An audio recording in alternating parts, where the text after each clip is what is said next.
Hi, everybody. Hello. Welcome to Tia's Digital Tea Time. Thank you guys so much for joining me today. Um, it is my release day for Ticket Me More. When I had scheduled this interview, I kind of forgotten that, but I'm so glad to be able to celebrate it, not only with you all, but with the author that we have coming on, which is H.L. Brooks. And so as soon as she finds me, I'll bring her on, and all she's got to do is come in and look at the thing. So while I wait for her, I'll just tell you a little bit about Ticket Me More. Some fun facts about that story. I was 28 years old when I wrote it. I'm now 42. So, hi, Andrew. So, let that be your first indication. It was the first book I ever completed and the second one that I published. And I actually almost got pulled over for this story because I was talking to an author named Demi Alex, aka Alekanakis, and we were on the phone and I saw a cop on the side of the road and I was like, I'm going to speed so that I could have the research to, enjoy, to put it in the book. And she's like, don't you dare. She's like, you don't do that. You just go down to the police station and ask them to tell you about their, procedures and stuff. So there was that as well. So, but yep, I was only 28. I read through it and it reads like I was 28. So there you go. Lots of hot sex. Very simple story. Like I said, it was my first completed book.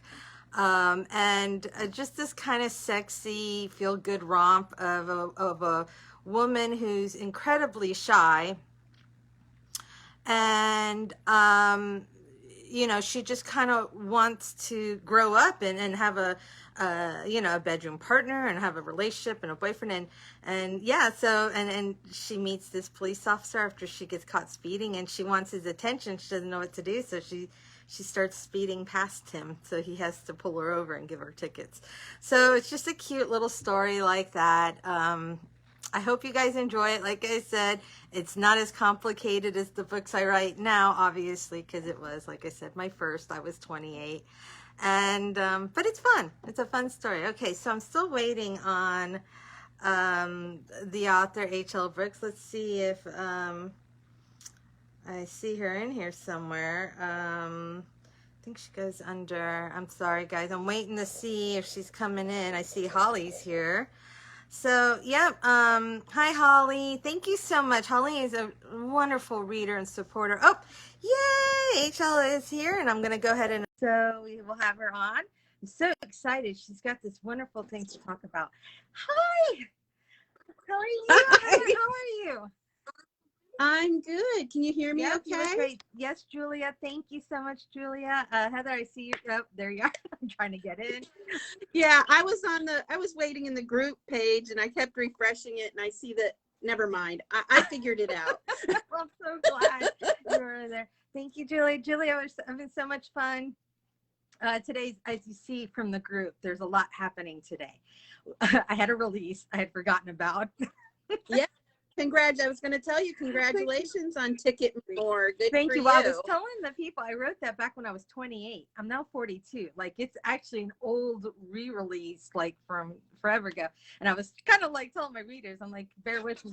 So it's from your backlist? Yeah, I started doing that. Awesome. And then Tara Hodel has a hop going on. It's a 4-day hop. So if you guys are like, why is there this random Rick Sanchez graphic in the middle of my group that's kind of like gets keeping pushed up to the front? That is because there are readers who are hopping group to group right now looking for their clues. And that is one of the clues for those readers. I've not heard of that before. That's fascinating. To tell me more about it. Book hops are amazing. Actually, I want to say it was my PA or some of the other PAs that had gotten together to make this new game. So instead of doing a takeover where all the authors go to a someone's page, like I'd all go to yours or whatever, the readers come to us. And so they get a document like on a Google Drive or whatever. And if they want to win the grand prize, they have to go and collect things from each person's group. So it's almost like, so it's usually a graphic and it's a keyword usually. So because Tara Hodel is an amazing author who writes anti-heroes, hers were anti-heroes, famous anti-heroes. I chose Rick Sanchez because I am a big Rick and Morty fan. And but a lot of people pick like Deadpool and whatever. So yeah, the readers are coming, and I think there's like 30 groups participating in this one, and I think the grand prize is like it's probably up to $600 if not more, because I know I donated like a $10 gift card and people were donating books. Like if you win, like after you do the thing, you get submitted, you know, into the pool, and then you can hopefully have your name drawn. That just sounds like so much fun, especially now when a lot of stuff's still virtual, even though a lot of things are opening up, but so many things are virtual. On the upside, doing virtual things means that we can do things from distances like you and I now that we couldn't do before, but how almost like a treasure map. You know, like I've done things in person, you know, events in person where you're at your booth and the leadership gives you like a chart or a map, and you're supposed to collect stickers or signatures or whatever. But I think it sounds like fun to also collect. I know that, you know, your main TikTok is your main platform right now, right, for interacting with readers? TikTok is probably TikTok and Instagram in terms of it's so different. Every I seem like I have such a different following on each platform. Like my biggest following's on Twitter. I'm not even that big of a fan of Twitter. I think you get brutal out there in Twitter land. So that's where my biggest following, but I enjoy TikTok because the algorithm's so good that it really just sticks you with other people who have the same interests with you way more than Twitter does. And Instagram's probably a close second. I am very visual because my background is also visual arts, so I like Instagram for that reason as well. I must admit I enjoy you on TikTok so much. I enjoy listening. Thank you. Even I was at your first live, and it was amazing. But before you even get started, for those who are watching, I'm sorry guys, please introduce yourself to them and let them know who you are. They're all like, who is this? That's okay. Well, we're just getting to meet each other for the first time too. So hello. So nice to meet you, Tia. You're in Florida. I'm in Maryland. And that's correct, right? Okay. My name's Heather Brooks. I go under I'm an author, H.L. Brooks. And that's what I write under. And I write sort of like supernatural romance. It's got a little erotica in it. My first series, Red August series, is a Red Riding Hood retelling in the 1980s in small town Maryland, and it's got werewolves and hunters and a little bit of naughtiness. And then my two current works in progress are a witch mystery series, also set in a small town. I like small towns. Set in a small town with a curvy, middle-aged, mysterious witch woman, and her there's a cohort. Her sidekick is a 16-year-old photographer, mortician's daughter in the town. So I'm working on the first one. That's called The House on Blue Raven Lane. It's my Hawthorne Hollow series. And then I have my new series that I'm also working on is called Pepper Monroe Mysteries, which is a exotic dancer turned PI. And that'll be great. That won't be so paranormal or supernatural, but I love fairy tales. And then I'm also the founder of the Right Women Book Festival. I know a lot of authors I think are watching because I think they saw the graphic and were like, wait, what is this? And so I'm so excited for you to tell them also about this. I can't wait. So the Right Women Book Festival started. If you're an author, if you're a woman author and you would like to join my group on Facebook, I have a Facebook group called The Right Women Network. It's a private group, like this is a private group, and it's a kind of a safe space for mentoring. We do workshops, and before COVID, we did salons at my house or at a cafe. It helps with, if you need a little mentoring. You can be anywhere in your process. If you just need encouragement, you're making notes and you've been making notes for 20 years. Or if you're, we have some people who are traditionally published, indie published, it doesn't matter. So the Right Women Network if you want to join that Facebook group. I hope to expand it onto an online source where people don't have to be a member of Facebook to join it, but right now it's on Facebook. And then out of that was born, when I started that 2 years ago, I was looking around for a women-focused book festival here in my area. I'm in the DC area, which is also very near Baltimore. There are some really great book festivals, but none of the book festivals I could find in my area were women focused. Now there you could have a romance maybe focused one or whatever, and so a lot of women are in that, but I wanted to have a woman folk. I feel like women authors have unique issues to face that men authors don't and traditionally have not. And I think that is just where it was born. It was like, I couldn't find one, so I was going to make one. And it turned, to be sort of this inclusive, I wanted it to be for Black women authors and Latinx authors and disabled authors. And I just wanted to be very welcoming, safe space. And fortunately, the county I live in, Prince George's County, is all about that mission. So I partnered up with Marietta House Museum, which is a George's County Parks and Planning property, and they do festivals and events and things like that. So this event is free to the public. Authors and publishers and anybody in the publishing business, any women or women run, are welcome to register. The registration is only $20 to help defray costs, because it's really pretty much my volunteer time and that of Carden Brooks. I can't this year. We're not related, but she is my outreach coordinator. She is wonderful, also an author. And it's pretty much at this point being run on volunteer hours and caffeine and $20 and a few little bitty grants. So, I need to pay, guys. I had forgotten if I paid or not. I wrote her. I was like, did I pay you to MS? And she's like, no. I was like, it happens this morning. I'm glad you reminded me again. I can't wait to do a system. So like right now, and if anybody has any suggestions, right now I do a Google Doc or Google Forms intake, but I would love something a little more sophisticated next year. But we're in our third year. So so far we have 38 authors signed up right now, and we have also a harpist that's going to play. We have a drag queen story time. We have firefighter story time. My sort of semi-adopted daughter is a federal firefighter, and she has read firefighter story time the last couple of years, so that girls can have that to look to. So there are things for children to do. This year we wanted to have the theme of celebrating love. It's hard to really theme the thing, like we can't just do it all about celebrating love, because people want to talk about so many different things, but we've had a horrible couple of years, as you know.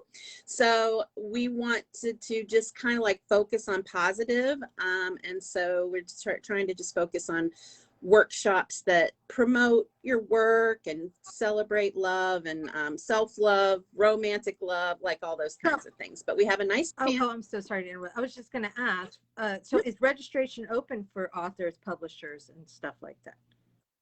And women in the publishing industry can go to therightwomen.org, the WRITE women.org, and the button at the very top is registration information. If you click on that, it'll tell you all you need to know. Now, some of the benefits that you get of participating with our event is, if you don't have a book in the library system, Prince George's County Library System is accepting one book from each author that is a participating author to go into their circulating system. And 3 of the branches the week before the event will be doing a display of Right Women Book Fest literature. And then the Barnes and Noble here in Bowie, which is very close by, it's also Prince George's County, will be doing any authors that have the ability to have their books returned, if it's done through Ingrams yes. So if you're an author in their system, they're going to put you on the display the week before the event as well. If you're not in the system, they will still accept postcards and bookmarks and things to put on the display to market your materials. And then also, one more thing that happened is there's a new podcast called the Not So Secret Society podcast. It's a new book podcast. And they're going to do many interviews of all of our authors that want to do that as well on their podcast. So those are all the kinds of things that you get. I am doing, I feel like I'm talking so much. You get what I'm trying to do is I keep thinking of all the things that were hard for me as a new author. I've been writing for about 8 years now and publishing for about 8 years, and getting my book in the library, getting, it on a bookstore shelf, getting on a podcast, those kinds of things to me were important, and they're hard to do sometimes when it's just little old you. So we are so excited that the Prince George's County Memorial Library System partnered with us, and that Marietta House is hosting us again. And we keep growing. This is only our 3rd year. Of course, our first year was great. We had a great first year, and then COVID. And so we had to decide, do we even want to do it? We've only had 1 year. Do we even want to do it? But then we decided to go all virtual last year. And in fact, if you go online to our website and do the drop down, you can see all the 2020 events and links to anything that's still online, workshops and things like that are still online. So, and we'll have workshops, and we have a couple panels, and we're very excited. That's so amazing. And the fact that you're just taking kind of with essentially a $20 donation for the exposure that you're offering authors, especially new authors, is beyond fantastic.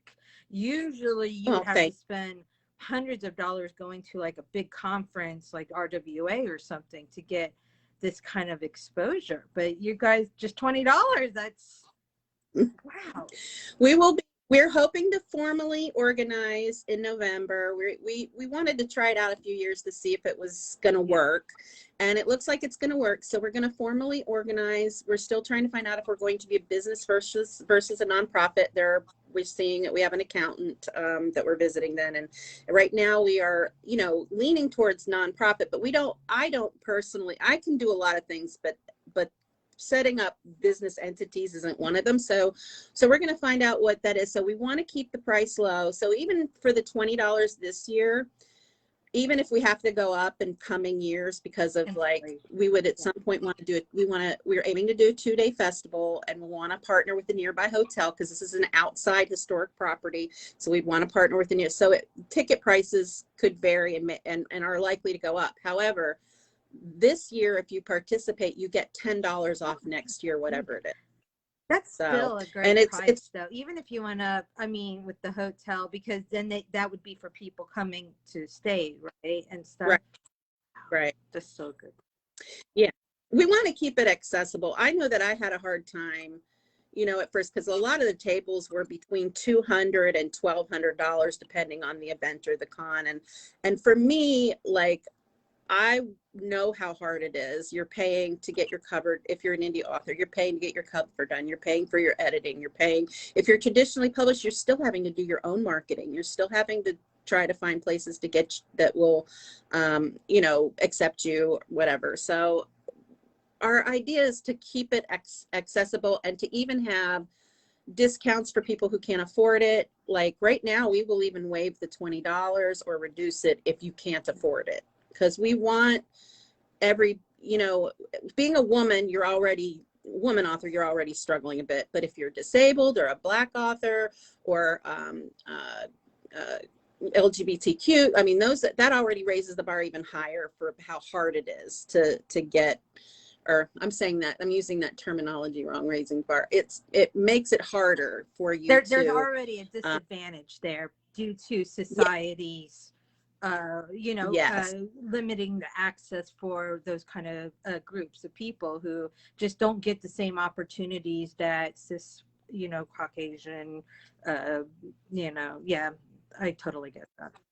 Cisgender, whatever. Now that being said, this is for women, whether you're cisgender or whatever, but it's also open to non-binary, femme-identifying, anybody that feels outside of the norm space, however you want to call that, but that's what this is about. And we want to keep it affordable, and we want to, even when it gets more expensive, we want to have scholarships. And hopefully the thing between nonprofit and having it as a business is the difference between getting certain corporate sponsorships versus getting partnerships. And I just have to let somebody who knows about those things navigate which way we Well, should that's be doing amazing. it. You But have an no, accountant to do that for you and stuff, you know. yeah, well, my Cardin has a cousin who is an accountant that's going to help us with that. So yeah, we're still doing. We wanted to see how this was going to go. If there was interest, if it was interesting to people, if the concept was something people were interested in, and it does seem so.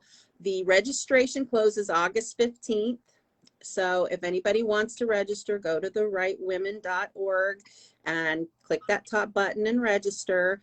And you'll get an acceptance letter and then a link on how to pay. And then you'll, don't forget, you'll get your $10 off next year, whatever the $10 fee, whatever the fee is for next year, you'll get $10 off. But you get all those benefits. The $20 essentially just assures Cardin and I don't have to pay stuff out of our pockets, like the postcards. And we're getting cute stickers for the books that are going in the library that say participating author 2021 Right Women Book Fest are going to go on the books that go into the library. So just little expenses like that. We the first year we had to pay for all of it ourselves, but this year we've got some nice little grants. We've got a harpist, we've got a couple food vendors, so it will be partially live in person, and part of it will be virtual. That is so amazing. I was so thrilled when I just happened on TikTok to see you talking about it and get this, to be able to participate virtually, because I am a woman author. I'm disabled from multiple sclerosis. I don't work, so I'm just on my little disability budget, whatever. No money I make from Amazon. So sometimes I'm waiting for that negative bill to come in. Well, you've got a nice list. I mean, you've got a nice group going here too. I feel so honored to be invited to it. Thank you very much. Have you. And yes, my reader group is amazing, and they're not all my readers, because I do, and please let your authors know this, that are friends in that, because I do interviews like this. A lot of times those participants come into the group and they just kind of stay. They might not read erotic romance or whatever, but they hang out just to get to hang out with other readers and other authors, meet new authors. So it's been a lot of fun to have this kind of, another author told me it's very much a safe space for readers, because there is there's no tolerance for any of that kind of stuff in this group. So, it's a fun place. It's my PA tells me it's like the wild, it's like the Wild West, because we let just promote, like I don't micromanage the reader group. Right. So. That's kind of how my group is too. It's like we want people to talk about what they're up to and what their events are going to be. And for your readers, Crystal Davis says it's a very nice group, and I believe her. For the readers that are watching, or who may watch after this is posted, are you posting this after the recording? Okay. So for the readers that are watching, right now, it's just sort of naturally flowed towards early career writers because of the kind of services I'm trying to offer. But we want to expand that. So as readers, why don't you tell me what it is you would love to see in a book festival? So some of my concepts were live music. We had live music the first year, which was like a string quartet, a harpist, and a jazz band. I wanted to have wine, but right now it's really hard to get liquor done at an event space, even the kind of event that I'm doing. So we would hope to have wine and cupcakes, and we would hope to have a few book bloggers and book podcasters be interested and come and talk to our authors and come buy books or get sweat. We're giving away 50 swag bags this year, and they're nice. I'm not kidding you. Our swag bags have top rated swag in them. And there's always a t-shirt, a book by a woman, so a lot of them are hardbacks, journals, gift note cards, things like that, plus a lot of other things. And so we give away 50 swag bags if you come. So we hope readers come for those. And we give away a gift basket to the vendors, because I want my vendors to be treated like queens. So every vendor that participates is entered into a raffle for either the in-person basket, which will be picked up at Marietta House. If you can't come to Marietta House, Persephone Jane is going to provide a virtual gift basket for virtual vendors and virtual volunteers. So I have a gift basket that a virtual or a gift basket that vendors can win and a gift basket that attendees can win. So those are some of the things that we're doing. And if readers, what makes you come to a book festival? What do you want to see? Please let me know, because I would love to try and implement some of your ideas. Well, please do let me know also, like for the swag bags and that, so I can send some stuff to you. I think we had talked about it, but is on the form. Oh, probably okay. There you go. So you'll get you will get after the 15th when registration stops, then I'll be able to send everybody an email about sending their swag if they want to send swag, graphics to promote the event, confirming event. So there will be in-person events, like we have the story times and stuff like that. And there will be a lot of virtual workshops that are just completely free. Everything for an attendee is free. There's no paywalls. If there's a workshop, we try to do workshops for fans, for people who like romance or who like, whatever we wanted, a reading. There might be reading by authors.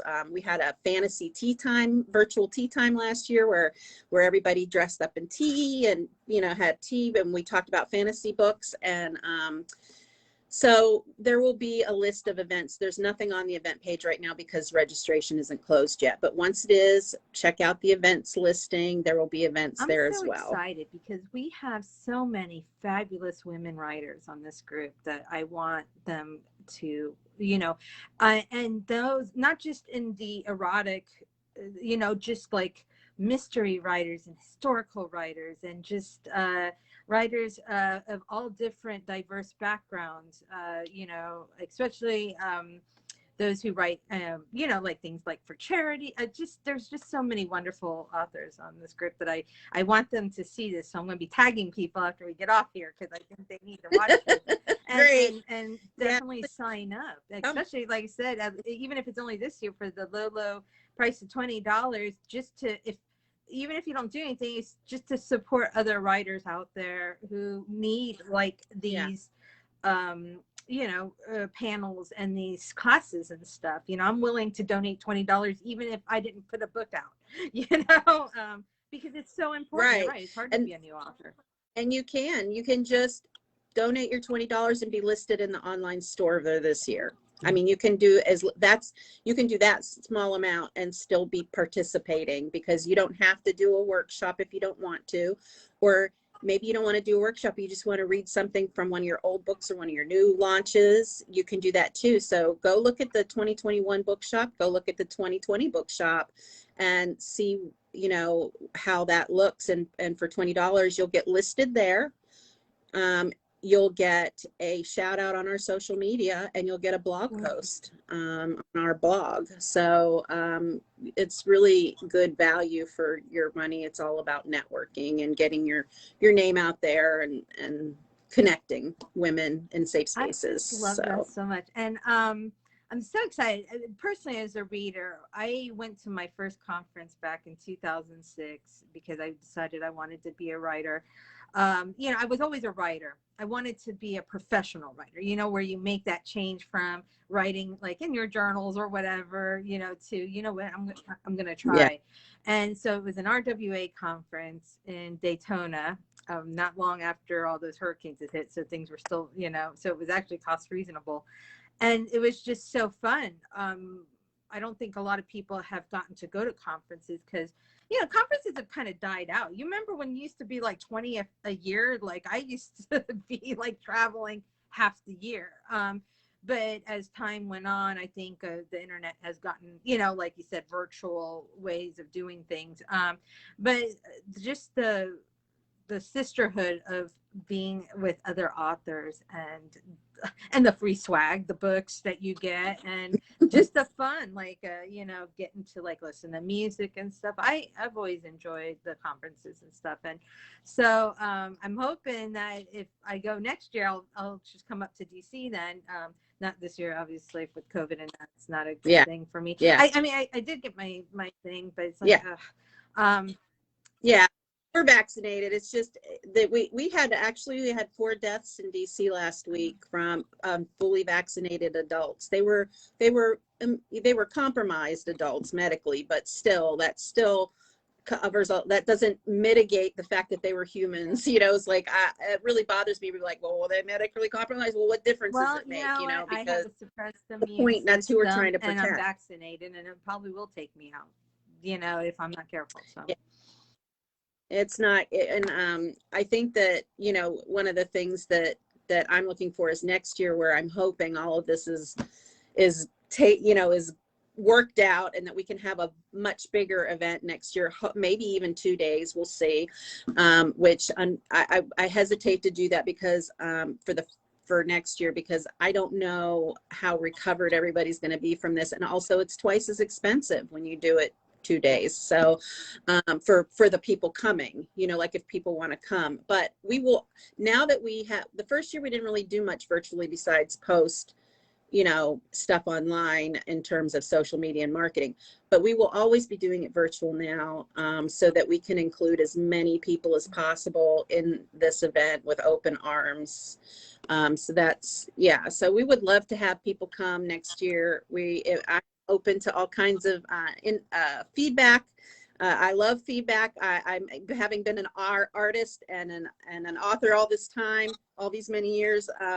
I'm used to feedback that I don't ask for, but and I know how to take whether it's useful or not. I'm like, this is useful, this is not useful. So don't worry about giving me feedback, readers and writers. Give me feedback, and I will take what I think I can do something with, and I will listen Well, to please it. let us So know if there's anything that I can do as an author or whatever. Let me know, please. I'm very happy to help out and volunteer time or whatever you guys need.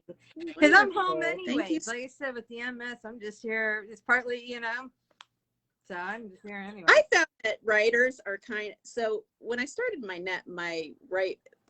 initially my salon group was called Women Authors of Maryland, because I was trying to get people that were close by DC, Maryland, so that we could meet in person, because I wanted an old-fashioned salon.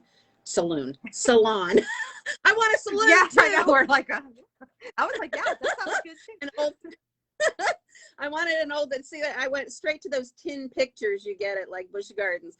So I wanted an old-fashioned salon style meeting in person. But of course, pandemic, after we did those all of 2019, the pandemic made me have to go virtual because I didn't want to lose it. And then we just changed the name to the Right Women Network, so people wouldn't feel like they couldn't join because it says Maryland. And now it's actually really nice, because what I've noticed of the authors that have come to my salons and the authors that are online is some of them are very outgoing and go to everything, and then other ones are like, I don't know if it's like it takes all they have to go do an event, because they're not extroverts, or there's the extroverts that need a little bit of time to recoup. That's me. Like, I can be extroverted, but I need recoup time. So there's a lot of introverted writers who just who tiptoe into this a little bit, and they're worried, that they don't belong, or that their writing ideas are already been done or whatever. And really, we're just there for encouragement. Like if you have an event going, post it. If you have a question, post it. If you need a writing accountability partner, ask for one. So that's pretty much what that group, the Right Women Network, is about that connection to other women writers, to socialize, and to help get the introverted writers, who we know you're all as good as the extroverted. It's just harder to get you to participate. You know what? So, I'm not gonna lie. Sometimes my anxiety introverts, we want kicks you. in, and I'm not an extrovert at all. My anxiety, it's hard to put yourself out there sometimes. I get it. Those poor authors. It is hard, especially when you're new. And I remember I was like, "Are you sure you want me?" Because I write erotic. You remember I said that. Right. I was like, I'm not used to you know, being in my genre, and I guess in some cases yours too, I'm not sure how hot yours is, but mine's very hot. You know, That's probably a 3 chili yeah, pepper. I'm used to being kind of like hidden away, like, okay, we'll let you participate, but you need to be back here because we're a family focus, yeah, or whatever it might be. And I'm like, okay. So I, you know, I was very surprised when you were like, yeah, we would love to have you. Cause I was like, really? Oh, okay, well, hey. Yeah. We had an erotic poet last year. We have several authors. In fact, Cardin Brooks, who is our outreach coordinator, she writes exclusively erotica. And I think that, so one of my missions when Cardin and I partnered up was because much of my photography and artwork was erotic based. And I felt the same as you do back when I was doing that work, especially in the town I was living in at the time. It was hard to get my work seen. It was very frustrating. And I actually have a mission. So yes, erotica, well, writers are welcome. We do have to be careful the way we do the erotica material because it is with the Parks and Planning Commission. So for example, last year when we had the erotic readings that we had them live online, or we had them recorded online from that author's platform, and we just linked to it. So like, no, you couldn't come to Marietta House and read erotica out loud to the crowd because there are children there. However, erotica is very much welcome, and we just have to be careful the way we do it. And at some point, because it is a subject that is near and dear to my heart, I hope to splinter off an event that is erotica focused for women erotic focused. So that will be coming probably once I can get this all sorted, and once COVID's over, I will be able to wrap my brain Hit around me up for that because, you know, I'm very pro sex. You know, I grew up in that puritanical suppression of sexual desires. You know, I might as well have come from a stork for the way we talked about sex here in my household. You know, we just didn't.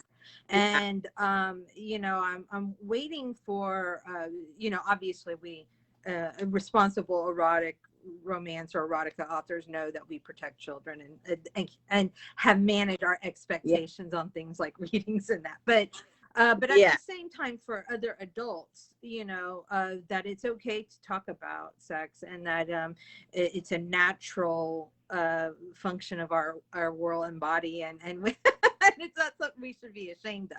So, you know, so I am always on board to talk about that kind of stuff and that. And, you know, you do so many wonderful things. I remember you were saying you're a photographer because we were talking about boudoir pictures and stuff. But what's it like?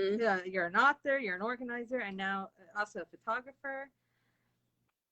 Well, it's so funny because I was a mom, stay-at-home mom for years, and I was just itching to do something. My self-esteem was just in the toilet. So I started when I was about 29, I guess, back into art again. And then that led into photography. Once digital photography became a thing, I was enraptured. I was like, this I can do, because I didn't want to do all of the other things and expenses that are associated with film photography. And those traditionally trained photographers that have done that still done and still do film photography, kudos to you. That is a whole separate art form. But for me, I love the digital aspect of digital photography. I started doing like mermaids and fairies out of photo sessions, and then I started doing boudoir and like actor headshots, because I know a lot of actors and theater people, and that led to a book project that I've been working on for like 10 years. It's taken me to finish it, which it sounds like it's going to be huge, big fat book, but it's not. It's called The Goddess Next Door, and it's a photography project, and I hope to get that out by the end of this year. And that will have a lot of my photography in it. It's the sensuality of every woman is the concept behind it. So like, you know, every woman has a sensuality, whether we're not sex objects, we're self-possessed beings with a sensuality. And so it's the sensuality of every woman. It's all volunteer models. And in some ways these photo sessions were very therapeutic for the models, according, you know, to their feedback to me, is that they felt wonderful after doing them.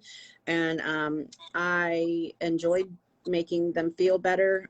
So that, because I had my own self-esteem journey, you know, this doing art was a journey through self-esteem. Well, then I was married, I got divorced. I moved to this little 600 square foot apartment in near DC, and I didn't have room for all my art stuff anymore. So I focused on more, and I didn't have my photo studio anymore either, because I was with the house as well.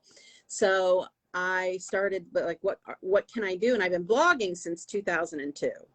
So a lot of people liked my blog. So I was like, well, maybe I'll just start writing fairy tales, because I love fairy tales. And I started out trying to write erotica, actually. The Red August series tried to be erotica, but I couldn't stick to that sex focused. I was more character focused. And so it turned into novels. I also have a coloring book. Oh, and I'm in a what do you call it? Anthology of erotica that's coming out in February as well. Well, for those of you who might be interested, I did link, I think, to your Amazon page. So do check out the coloring. Yeah. I'm working for coloring books too. So, and you know, I saw it where you were like, is TikTok not letting people see my coloring book? Why not? And I thought that was just so hilarious. But you know, your presence on TikTok is so uplifting, especially because I've noticed that you've really been focused on body positivity and you know, making women feel better and kind of calling out people who think it's funny to post about like fat phobic comedies or stuff. Like, what made you decide to do that? Well, I've been plus size for probably since I was about 17 or 18, probably due to my teen pregnancy.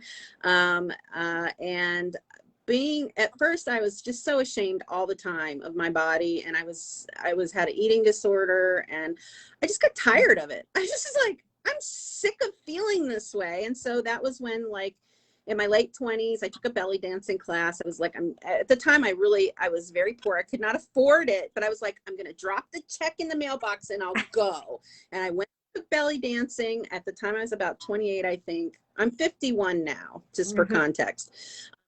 So I was about 28, and I went, and that just really opened me up to the idea that my body was more than what other people were assigning to it. So then I started exploring plus size art and erotic art, naked bodies and graphite. I loved doing graphite work. And I had a homepage, which that was back in the late 90s. So I don't know if anybody in here is old enough to remember a homepage. It was before blogs existed. And then, so this has been a mission of mine. If anybody is in the DC area, has been to the Artomatic. This is huge art event that they have like every several years when they can get a space big enough to do it. And I had what I called my body politics project, which was about the societal pressure to look and feel a certain way and who's responsible for that and why. It covered everything from female genital mutilation to the shaving cream ads by pop stars. And I mean, it covered all kinds of things. I had a project about skinny jeans, about getting rid of your concept that you have to get back down into your skinny jeans to be a worthy person, and that you're a worthy person and all that kind of thing. So, and that was something that really helped me heal from my self-esteem issues. And I'm new to TikTok, pretty new to TikTok.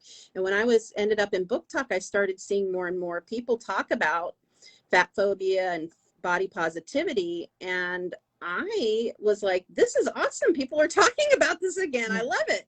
So I just started getting it in my feed because it's something that I'm interested in, and TikTok has got good little spies on my algorithm. Yeah. So that has been easy for me to slide into because I've been doing it I've been doing body positivity for so long. I do sometimes get a little tired of being the confident fat person. You know, it's like, people are like, oh, you're so confident or whatever. And I'm like, yeah, but I'm also just a person. You know, sometimes it's like the thing you are, your vessel becomes what you are. And I imagine as a disabled person, that is probably something you struggle with too, in a different way.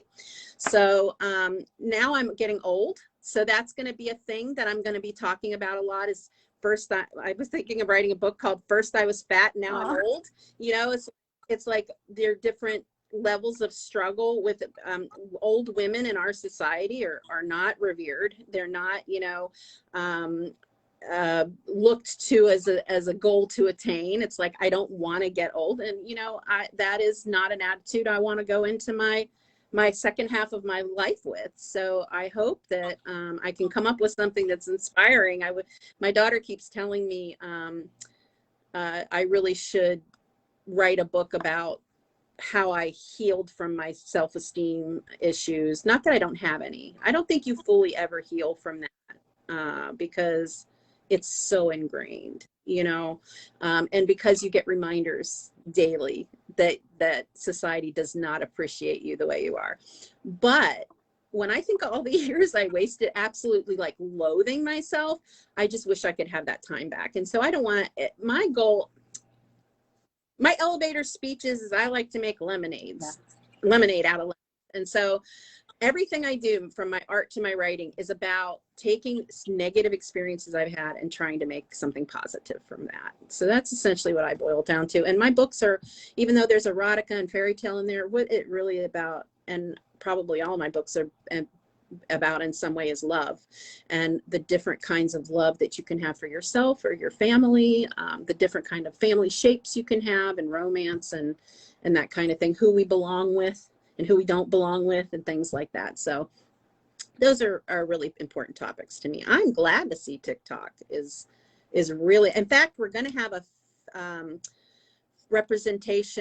fat representation in fiction and or fantasy panel for the book fest this year. So now, you know, I know that it's its own subgenre a lot of time. This, you know, we used to just call it BBW reads and stuff, but I feel like it is becoming much more mainstream, where it's not just a subgenre anymore, but we have mainstream novels and stuff and books that are coming out with characters who aren't necessarily the model, you know, types. well, the Dumpling was one that ended up on Netflix. You know, I don't know if you've seen Dumpling, but that one was about a plus size character, and it was a book first, and then it was I think a Netflix movie.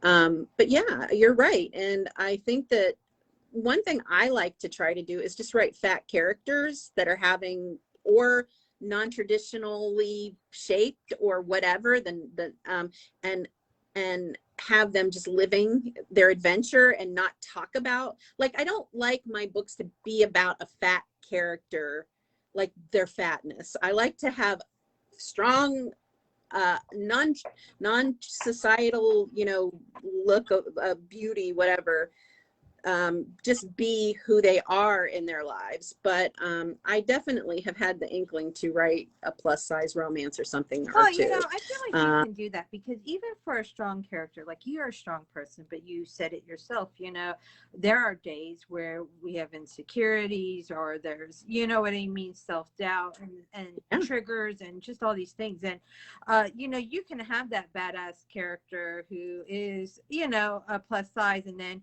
you know, the villain's like, you fat, whatever. And then, you know, you're just kind of like, wow, you know, even I can be as badass as I can. I can be knowing that I'm about to kick your ass, and you still have to resort to name calling on my weight, because no matter how awesome I am at everything, that is the only thing you can see. And I think that's really a testament to the problems that we do have in society, that no matter how, and women are like this, it comes down to their appearance often. You know what I mean? They could be 180, you know, 180 on the, you know, what do you call it? Like IQ and whatever. But if they're ugly, that's all people see. And, It is. and classically ugly, as in like what society tells us is ugly or not. And you know, society has pushed this 2%.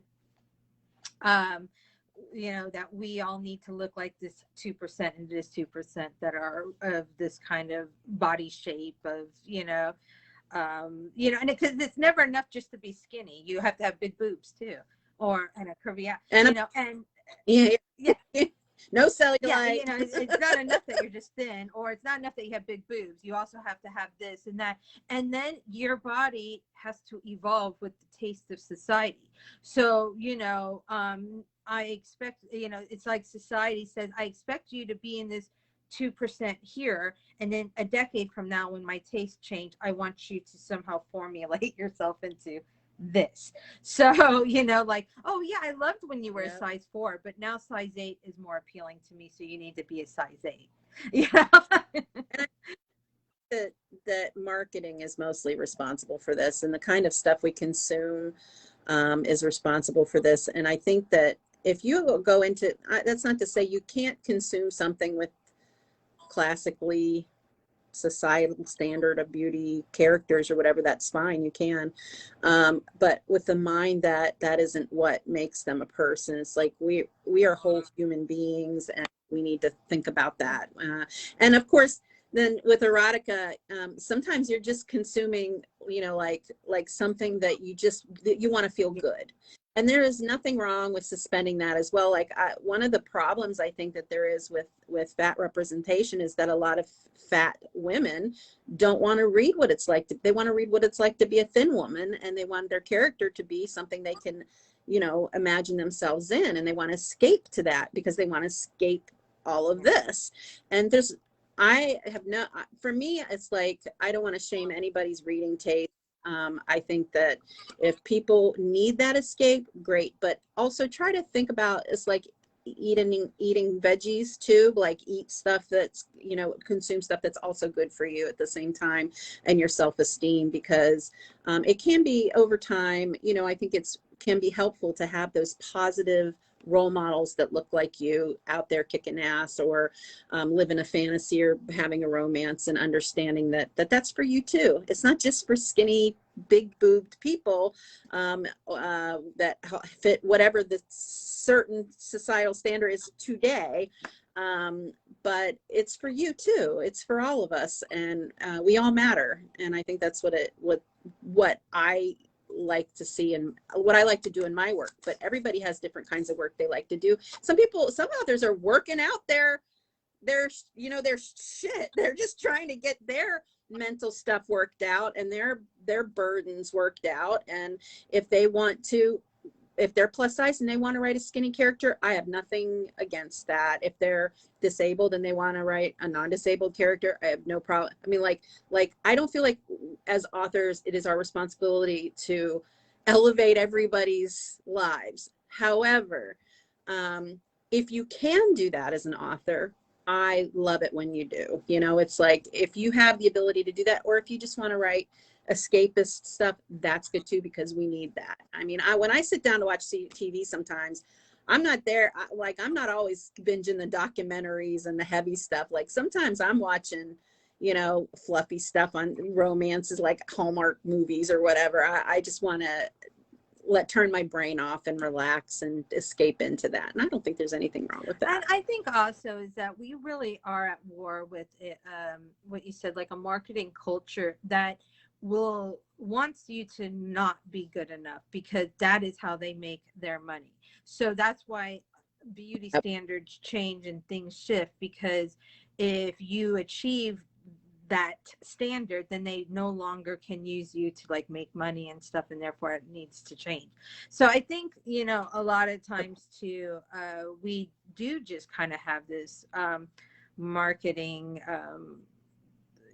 almost like hateful. It's like, you're a corporation who but that, it has to put me down so that you can make sales. And and I never realized how bad it was until I moved overseas to different countries where it is not like that. And I felt like, believe it or not, moving, who would have thought, to Bahrain in the Middle East actually increased my self-esteem, because they were kind of like, like their standards of beauty are more realistic to, the people around them, and it's not necessarily size based. And that's because, that is very much an American thing, or a Western thing, of this kind of size. We're in Has to be Yeah, included. we're in late stage capitalism right now, so we are dollar signs to most of these people who want us to hate body hair, hate body odor, hate the way our hair looks, to make us lose weight, make us do this. And I'm not saying I never will get a facelift, because I don't know what my life is going to be like in 10 years. I'm just saying that I wish I didn't think about it at all. And that the only reason I do is because of societal pressure, I think. Yes, And exactly. I think Like I just want to, and I think this is all women. We just want to feel okay by as we are. We just want to be accepted for who we are, and I think yeah, seen as a whole person, not in fact, one of my characters in my Red August book says I'm more than just a collection of body parts for people to to ogle or whatever. But it's definitely something that brings women together. I think most women can understand this, and that's why it's important to me to create a safe space where for that to happen. And I'm hoping I'm going into the second half of my century with the idea of being uplifting, but also having those stories that are escapist and fun. And I think that's a Carden Brooks erotica is like that. She's a Black woman author, and she writes like joyful erotic sex. She's that's what she wants to write. It's escapist, and she doesn't want to write about struggles and stuff like that at this point. Right now it's just these fun erotic stories. And I think that, so Carden Brooks, CARDYNBROOKS, you can look her up on Amazon. But she it's like, and I don't want to write everything about being plus size. I mean, I don't want to, it's like I feel a responsibility to other women, period, because I have two adult daughters, and I feel a responsibility to my younger self and to women around me and to my daughters to do something that helps forward the narrative that your body's okay, your aging's okay, whatever. But at the same time, I don't feel like everybody has to carry that yoke. And I think that if you do, bless you, for doing it. But I like to escape into fairy tale fantasies and things too. So, and those are often, talking about topics that are important to us, but they talk about them, like for me, in terms of hunters and wolves, and who belongs together and who doesn't, who you're allowed to fall in love with, who you're not. You can talk about politics without actually talking about politics in these fantasy stories and stuff like that. So I enjoyed that. Oh, I'm so grateful for you. Thank you so much for coming on today. I look forward to meeting Cardamon. Is that her name? Carden. Okay. Sorry, wasn't sure if I was thinking like the spice, which is a beautiful name if it is, too. I was like, hopefully she'll come on one day and talk about her work and her uplifting. I'm sure she would love to. I will let her know that you're interested in doing that. She's so nice, and she's just a very nice, and we're a good team together. Like, that's really important when you come up with somebody who you partner with that's just really good for you as a person. And I feel very lucky to have had her come to she was one of those introverts that came to my group, and she was like, oh, I can help out with this thing. And I'm so lucky she did. I saw your videos together, and they were fabulous. And so, yeah. But I'm again grateful. Thank you so much for coming on. Is there any last things you would like to say, to the readership who might be watching this and knows at work will have to watch this later, about you, about anything at all? Well, to recap, I'll just reintroduce myself as I sign off for anybody that came in late. I'm author H.L. Brooks. My name's Heather, but I go by H.L. Brooks. I write paranormal romance with a little spice. I write witchy mysteries and things like that. I also have a photography book coming out, and I have an erotic what is that thing called again? Oh no! Well, yes, I have an adult coloring book. I thought you when it's a compilation of a bunch of authors, right? Anthology. I have an erotic anthology that I'm in coming out in February. All this stuff can be found on my website, hlbrooks.com. And I'm the founder of the Right Women Book Festival, and that's the WRITE Women Book Festival bookfest.org. And it's open till August 15th for authors and women in publishing to register.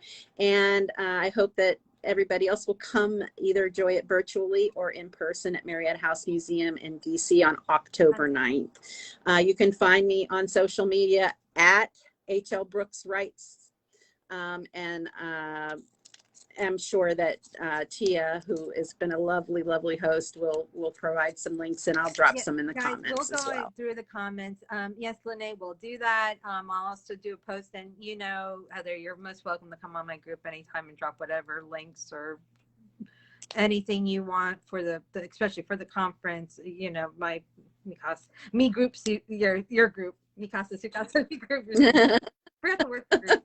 Okay. But yeah, it's you're most welcome to. And again, thank you so much. I had a wonderful time. Thank you guys who watched, and those coming in and out, and those who will be watching later. Do check this HL Brooks out. Thank you. Thank you guys, and we'll see you in the comments. So bye. Okay.